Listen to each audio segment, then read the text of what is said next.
the energy in the building of just the love and the support and just how grateful every single person in that building was to be there, including the wrestlers.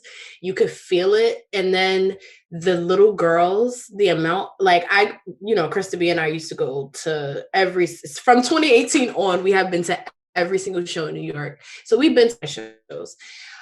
But this was the most that we've seen of little girls, and that, of course, has grown over the years. But at this particular show, there were so many little girls dressed as Bailey. It was so cute. And then the LGBTQ community, it was like that was probably a quarter of the audience. So just seeing that representation of just being like, there is an audience out there that really is niche that appreciates this.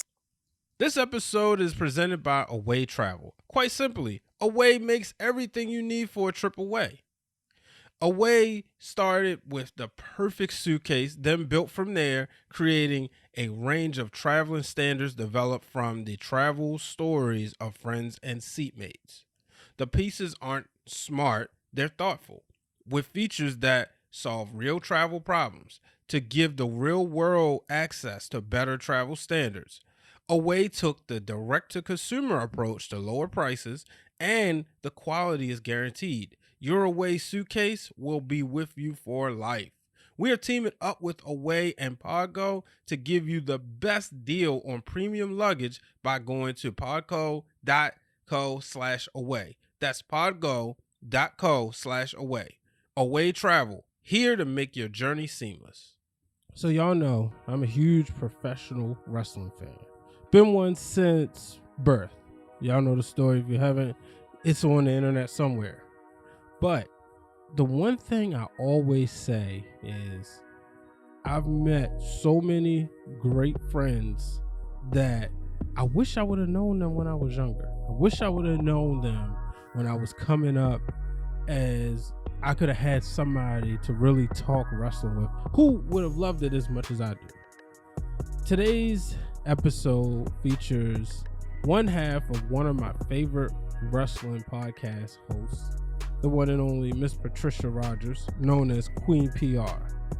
Not only is she a host for those wrestling girls, but she's also a writer, a producer, a social media extraordinaire. So I'm really excited for y'all to listen to this episode, as you will get an understanding from one of the best women content creators, not only in professional wrestling, but also in the nonprofit world and in the media business. Here's my interview with Queen PR, Patricia Rogers.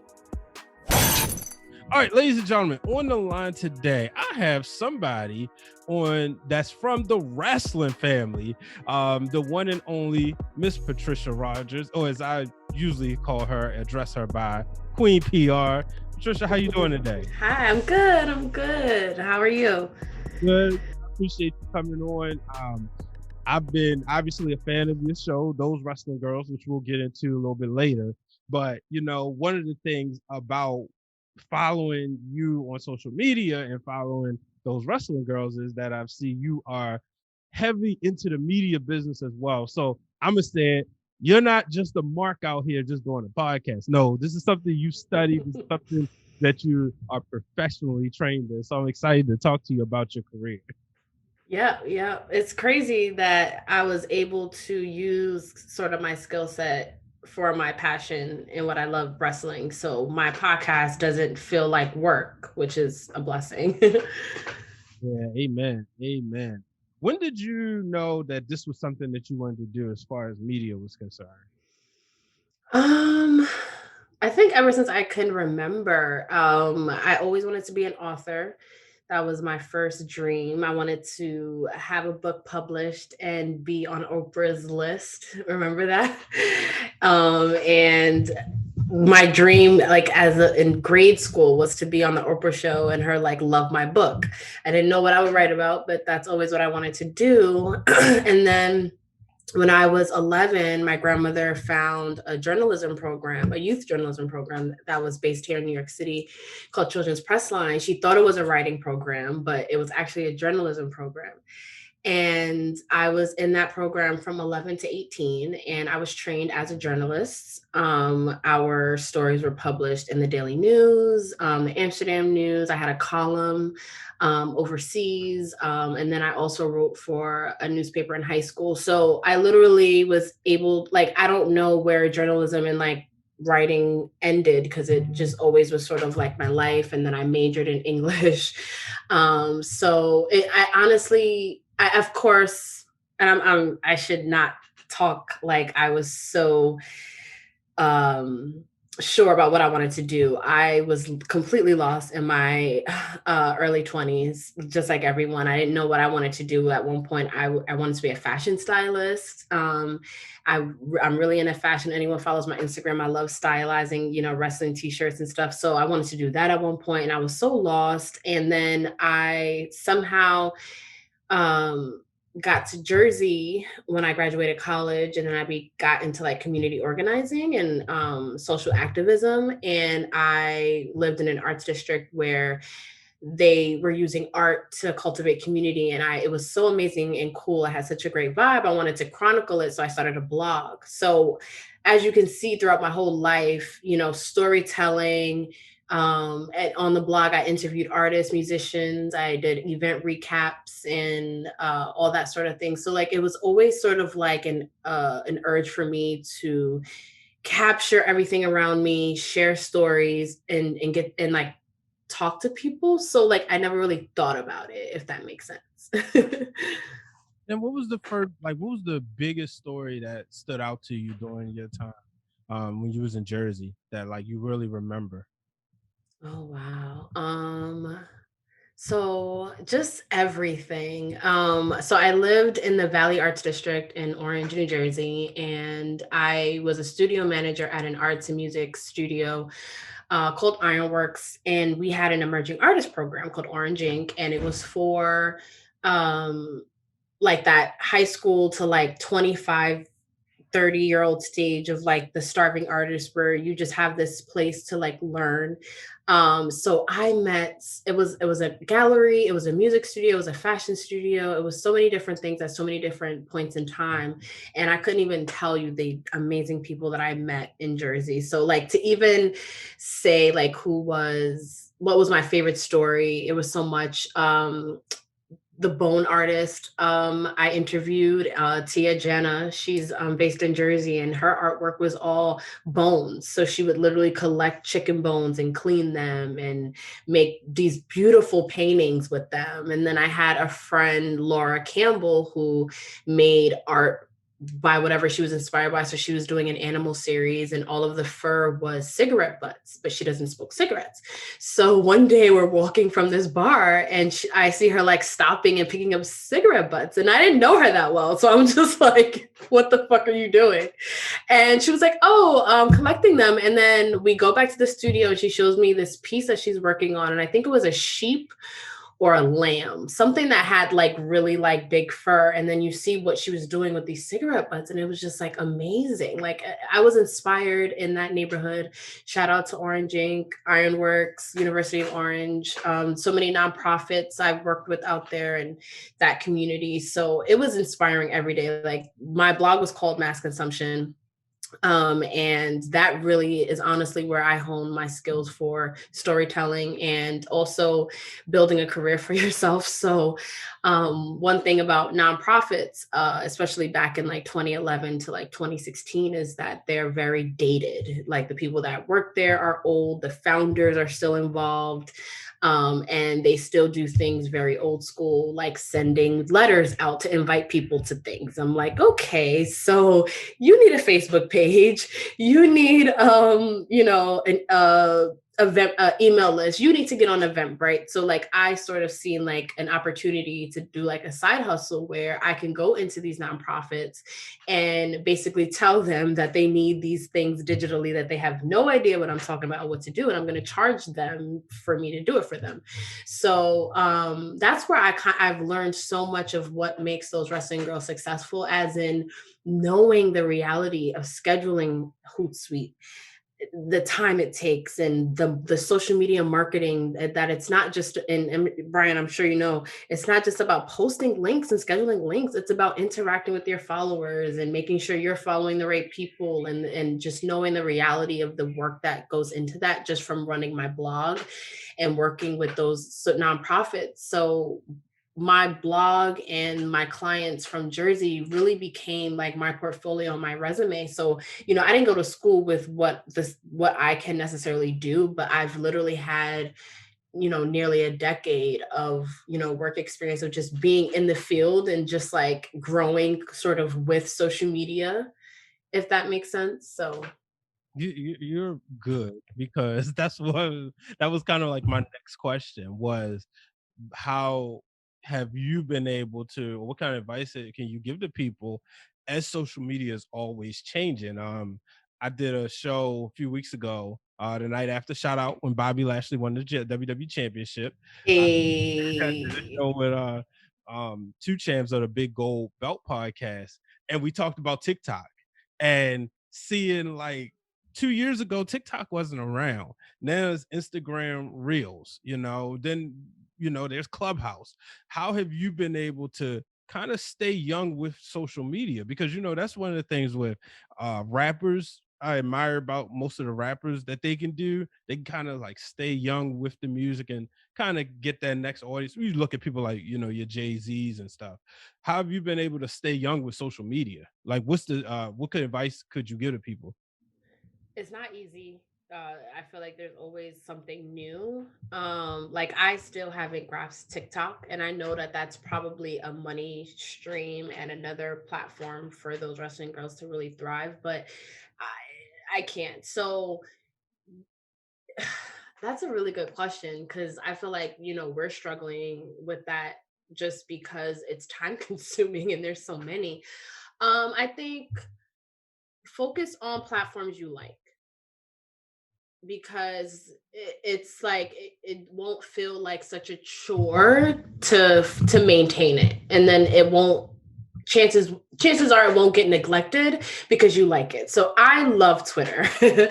I'm sure you can tell I'm the one that is on our Twitter account 95% of the time, and so that's why that's the platform with our most followers. Like, it's not a coincidence. So I focused on a platform that I particularly like. Krista is not a fan of Twitter, so I'm not gonna say, okay, Twitter's your platform to run. So then you can take ownership of it if you like it. So Instagram stories is more Krista's thing. So for me, it's like it does feel like a chore to post at least once daily on Instagram stories, but Krista B likes it. So that's her thing. She takes ownership of that. Clubhouse.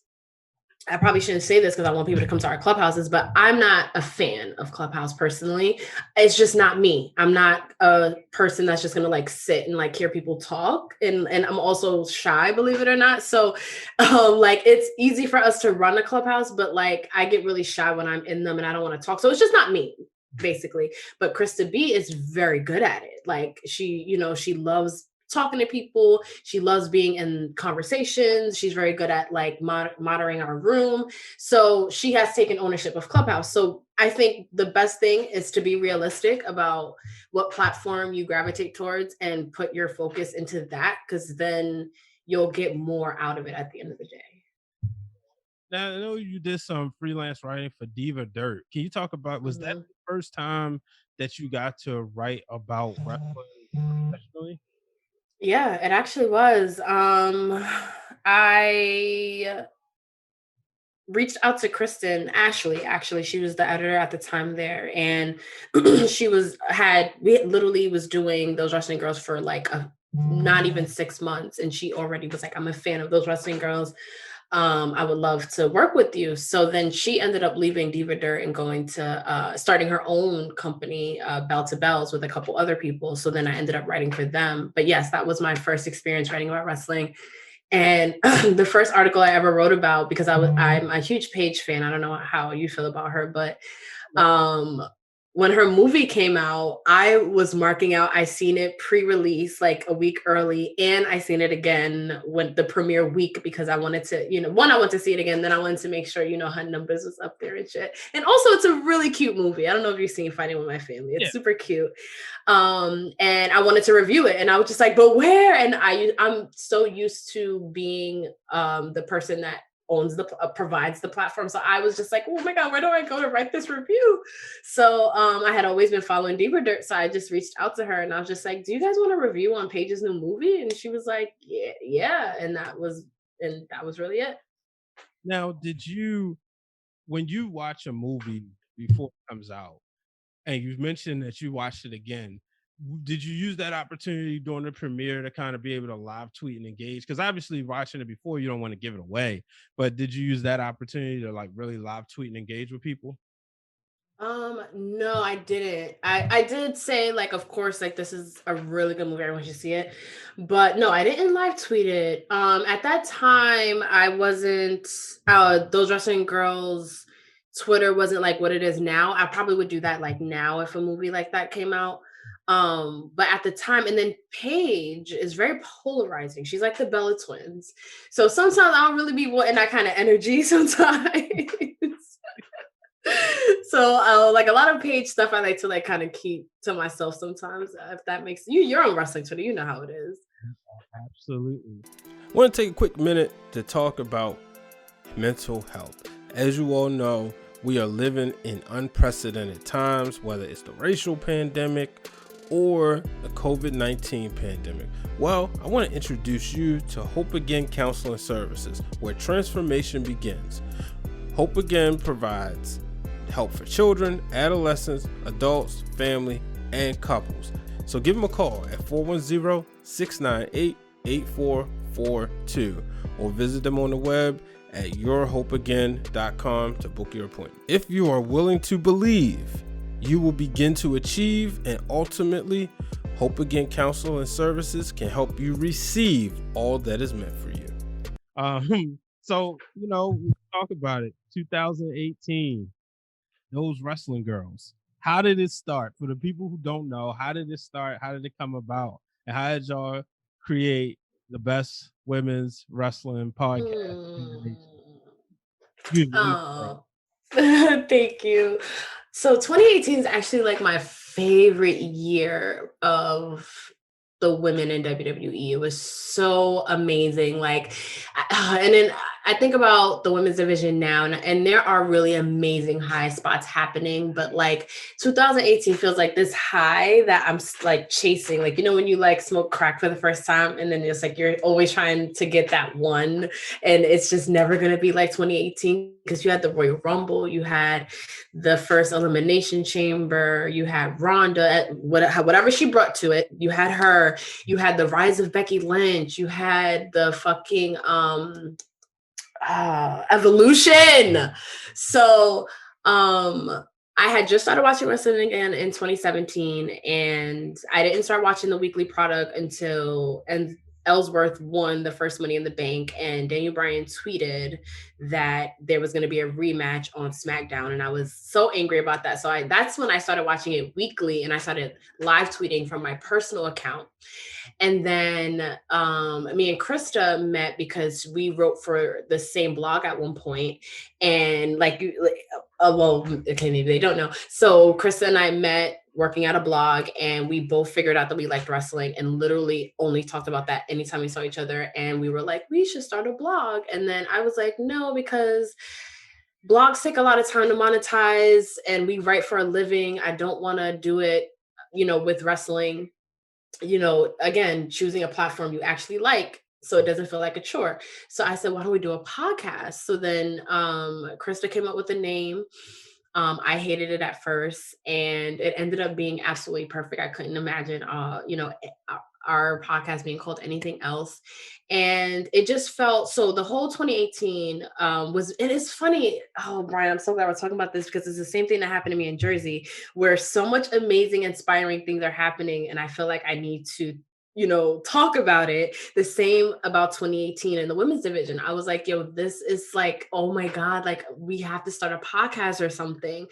So then Evolution was announced, and then it was announced to be in New York. So that was like God, like when I say God does, like he has plans for you. And then our first episode is literally recapping Evolution. And I only wanted to talk about the women because the women were the only things that really have me emotionally invested. So then in all women's pay-per-view, I was like, yo, this is exactly what our first episode should be. And then the rest is history.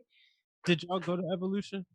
100%. Oh, once we figured out it was in New York, like it was nothing that was. Krista had just got her car, so even if it was not that far, I feel like we would have been there. Yeah. But yes, we were 100% there, and it was amazing.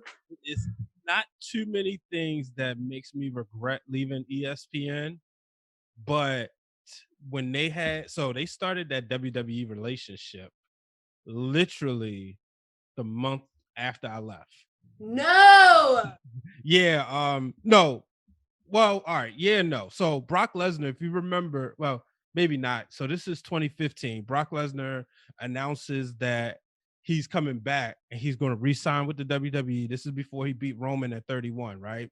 That was announced on ESPN, but I remember I worked with Coach a couple of times, and one time I had him do a voiceover for a project I was working on, and I said afterwards, I had a mark out moment. I said, "Excuse him and Todd Grissom."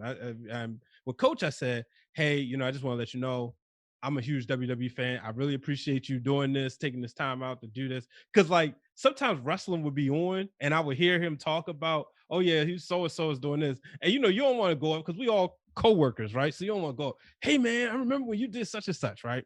So when that happened, he said, "Stay tuned.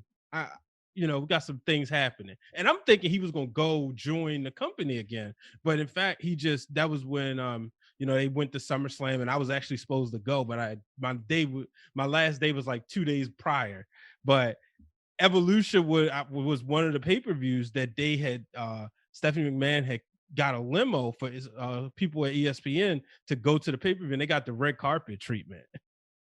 So that was like one of like, Oh man, wow.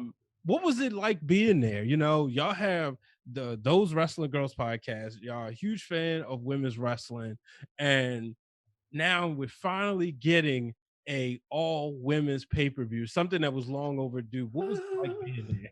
Oh my God, it was so amazing. Like, I can't even honestly, and as cheesy as it sounds, I really can't put into words because the energy in the building of just the love and the support and just how grateful every single person in that building was to be there, including the wrestlers. You could feel it. And then the little girls, the amount, like Krista B and I used to go to from 2018 on, we have been to every single show in New York. So we've been to shows. But this was the most that we've seen of little girls, and that of course has grown over the years. But at this particular show there were so many little girls dressed as Bailey. It was so cute. And then the LGBTQ community, it was like that was probably a quarter of the audience. So just seeing that representation of just being like, there is an audience out there that really is niche that appreciates this. So that's why it really upsets me that there hasn't been another one, because it's like you will literally be opening up wrestling to a whole different like universe. But being there was so cool. Seeing Lita and fucking Trish Stratus, like as an Attitude Era baby, like, oh my God, like, oh my God. I still can't believe it. But yeah, it was great. And that's the thing I think a lot of people don't understand is the fact that that energy you just talked about. Mhm. That everybody had that appreciation of being there. Shout out to my brother Corey, aka my kicks on my fix. Oh, yes, love him. Yeah, so I don't have nowhere near as belts as he does, but he's my go-to guy. Like, hey, bro, think about getting this belt, yada yada yada, or chalk line jacket, whatever, right? And I remember he texted me that morning because he goes to anything from Charlotte and New York. If it's a pay-per-view, he's there unless he got something else to do. And I remember he said, bro, they got an Evolution belt. I think I'm about to get it. I said, yeah. He has an Evolution belt? Yeah, he has. Oh my As a matter of God. fact, I've taken a picture with it. One time he was here in Baltimore, but we was here at Raw or SmackDown again. You know what? It was the go home SmackDown before Kofi Mania, and I Nice. usually was like, yo, can I hold your belt? Or he'll say, hey man, hold this while I go to the restroom, whatever. I say, oh, by the way, I took a picture with it. He said, come on now, you know I don't care. I would have been able to help it. Like Now he has it signed by quite a few women's wrestlers. And you know, and the nice. thing is, you can't find it anywhere unless something you get on eBay. I Right. was even looking for it the other day just to see, but you know, that's like an exclusive, and it's like a Right. really gorgeous color. It is. It's so beautiful. Yeah, you know, so but you know, y'all, you know, you've been doing this podcast, and what's been I'm gonna say outside of Bianca Belair's interview, which was phenomenal, what's been another highlight for y'all to do this? Because one of the things that I can appreciate is two, it's timeless because of the spotlights. So if you miss out, let's just say you haven't heard of you guys, or excuse me, well, you know, ladies, and you haven't, you know, heard any of your perspectives, you can literally go in there and pick which one of your favorite wrestlers you want to hear y'all commentate on. So you have the spotlights, but then it's also the consistency because you know Mhm. it's hard to do this on a regular basis. But what's been some of like your wins as far as the podcast? So many, and I'm so glad you said consistency because I that's honestly the game is consistency. Is the advice I always give people that want to start brands or especially podcasts is to be consistent. And you don't have to have the best quality. We don't have the best, I miss our studio, fuck COVID, but we don't have the best anything, but what we do have is consistency. And I think that our wins would be, wow, so many. I feel like I'm always in the grind. It's hard to really think. So I would say Naomi, it's certain benchmarks in our podcast success. And I would say Naomi listening to our episode and retweeting it was a game changer for us, for sure. I think that kind of solidified us as a real podcast. Because at that point, we were only like almost a year old. And then the next thing I would say is getting a brand partnership with Ripple Junction was a huge, huge moment. And then Bianca Belair, of course. I think shout out to Jobberteers.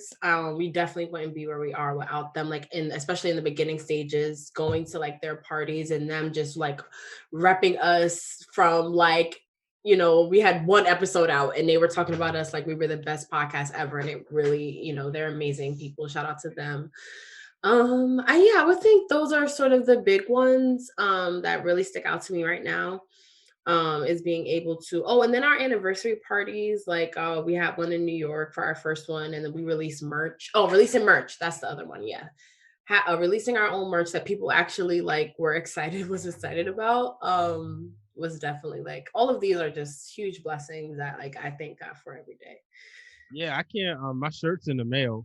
Oh, I can't I'm wait. like super excited. You already know that's going to be worn on a few episodes, and Love it. I have the pictures. But it was no way that y'all was gonna have a those wrestling girls shirt, and I wasn't gonna have one. I really appreciate you. 'Cause like I And said, I'm mhm, sorry to interrupt you, but I got to give you a shout out as well.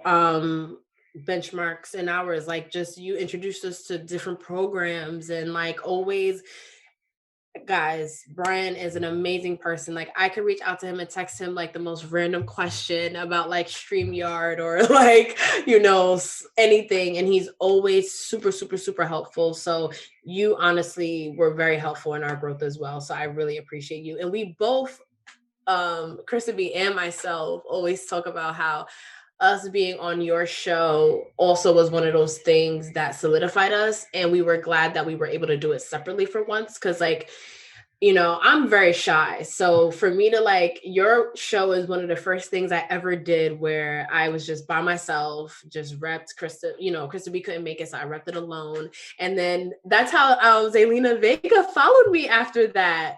Yeah. Yeah. So yeah, shout out to you and everything. No problem. Like I said, I really enjoy the show. One of the things is I always say when it comes to wrestling, where was everybody when I was younger? Right, right. Where was everybody? Like me and Dwayne grew up, not too far from each other. And Corey, grew up in the DC, PG County area. And and I use those two examples because they're close in age, Corey being 2 years older, Dwayne being 2 years younger. But as much as like I've had cousins and friends who love wrestling, however, they got out of it, and so like when AEW come on, I might send my god brother a message like, yo, look at this. This is what Chris Jericho looks like now, or somebody old school come back. Hey, look, check this person out. But I look at y'all and I'm like, where was everybody? Like, you imagine how much fun if Oh my everybody was God, like all right? connected in some way, shape, or form when we was younger, But Yeah. that's the beauty of this community. I mean, and this over this pandemic, if there's a win, I have to say is being able to connect with more wrestling fans. You know, Yeah. shout out to Britt Waters, my family, where we met each other at the first AEW show, but she was Mm. also on the show during the pandemic. And then when she did My Wrestling Opinion, I was on there. I had quite a few people follow me just from me being on her show and being able to connect. Like shout out to King Coley on Instagram who does Title Tuesdays. Because of him, I've been Nice. connected to a lot of wrestling fans. So this is a beautiful community, I It have to really say. And is. you wouldn't expect how, hence why I think now we're being more vocal, hence why we got a black WWE champion, that people, us being more vocal now, and people would be surprised. There was a show when I went to, and it was a SmackDown in Philly. And shout out to my friend Vanessa. Vanessa, she's a white woman, and she was like, "All right, I'll go to wrestling with you." And she was thinking that I was gonna be like the only black person that was in. And we Mm, get there, they surrounded mm. by black family, we black people. It was mixed, but she was like, "Brian, you're not the only black person that likes wrestling." I said, "I told you." And we spoke about it. That night was the first night Mia Yim made her debut on SmackDown, and I was Nice. like, "Oh Wait, my did you know that was gonna happen? no!" Oh my God, that's so cool. I did the Instagram pic and I posted it. Then I hit her up. I said, "Oh my goodness, I was here for your first show." I'm Oh, I like, love I'm so that. glad you was able to be there, because this is somebody who I rode in the car with, that was able to talk to. She was somebody who was instrumental to me. Like, if you go back, there's a clip on my other YouTube channel that where I interviewed her when I was for a school project in 2011. And this is Wow. when she was in RCW, she was still, somewhat newer in the business. And I was trying to do a show, episode, I mean, a project on wrestling is wrestling fake. That was the title of it. And I was Mhm. putting together these clips to show that it's not. And she was on there and she was talking about, I just got kicked in the face right here. And her face. And Dwayne is sitting there like recording, and we was like, yo, look how far, like now she's on WWE. Oh And my and God. just shout out to her because she's somebody who's never never like acted like she don't know anybody. And I remember when y'all Mhm. had tweeted a picture of her and it was like thoughts on me and you, and she quote tweeted it, and Yeah, yeah. saw that y'all was giving her flowers. Yep, yep. And it's funny because that's one thing that I try not to do. And like, because our platform, like, even being Black wrestling, like, defending Lana, like, it's not necessarily about Lana for me. It's about being able to advocate for all the women on the roster and show you the value that they can bring. And for me, and like, so I would never post anything in the context of being negative, especially about Mia Yim, because Krista B interviewed her for her Hot 97 article about Black Girl Magic. And I love that Krista B included Mia Yim. And shout out to her. She's so sweet. She shows us so much love. She chose to feature. She could. Krista B could have chosen Sasha Banks or Mia Yim, and Mia Yim was Krista B had a feeling to include her because she has to defend her blackness so much for no reason. So she said, you know what, I'm going to include Mia Yim in this article. And for her to see that the thread was so positive and that we did give her flowers, and and it sucks that wrestling Twitter is that negative that it's like, so but that was one of those things that kind of like brought us like closer to her. So shout out to her. She's amazing. And what could you say to people as far as being able to utilize your platform to build relationships with people who are in an industry that you love? Oh, it's amazing. Like even like my day job at the Sun, like I'm able to write about women's wrestling, and I'm trying to like low key change how we're reporting on female athletes, just because of the platform that is from kind of the inside out. So, being able to share that with the wrestlers I reach out to get interviews, and just being like, I know this site looks like it's just boobs and tabloid, but like let me tell you what I'm really up to. And then them being like, yo, oh, okay, like I see what you're doing, and then building those relationships, and then also being a platform to advocate for someone like Lana that for some reason gets so much hate when she's a very smart and talented human being, and not necessarily in the context of WWE, but I'm able to advocate for them and see like the full picture. Like she's about to be in Bruce Willis's new movie, so it's like the fact that people like kind of not give her credit is crazy to me. Yeah, and when did you realize that at this point, the name Patricia Rogers is a brand and carries weight, because sometimes we can, especially in the business that we love, right? Whether it's being just the wrestling business in itself or media as a whole, we'll see that we just working, we just, Right. get up, this is what we love to do, let's do our best. But when did you realize like, oh, wait a minute, like I'm a brand now and my name carries weight? I don't even know how to respond to that because it still feels like you're behind a screen in a like on behind your phone, so it's like you don't really get the gravity of that, I guess. But it does make me work harder. It does make me work harder, but it also makes me like really appreciative, of just being able to like literally do what I love. And like I'm so glad that I am doing this because as a journalist, and I'm sure you can relate to this, like it's weird sharing your own story because you're always the one asking the question. So this is the first time that I've been able to sort of reflect on my career in maybe 10 years because I'm so like in it. So I think I'm gonna, for the first time ever, say that I'm proud of myself and that I love that I feel finally like I am on the right trajectory. I always tell people this. Um, there's always somebody out there that has not met you, but trying to figure out what you've already figured out. Like, Mm, there's a little girl or a little boy who loves wrestling and loves writing and loves storytelling, but they don't know how to do it. And they're just waiting to meet you and hear your story. that's So amazing. I'm excited for, that person to be able to meet you because you are an inspiration to people and you've done so much and there's obviously no signs of slowing down. So, that's why like, I'm happy and proud to be able to call you a friend and family.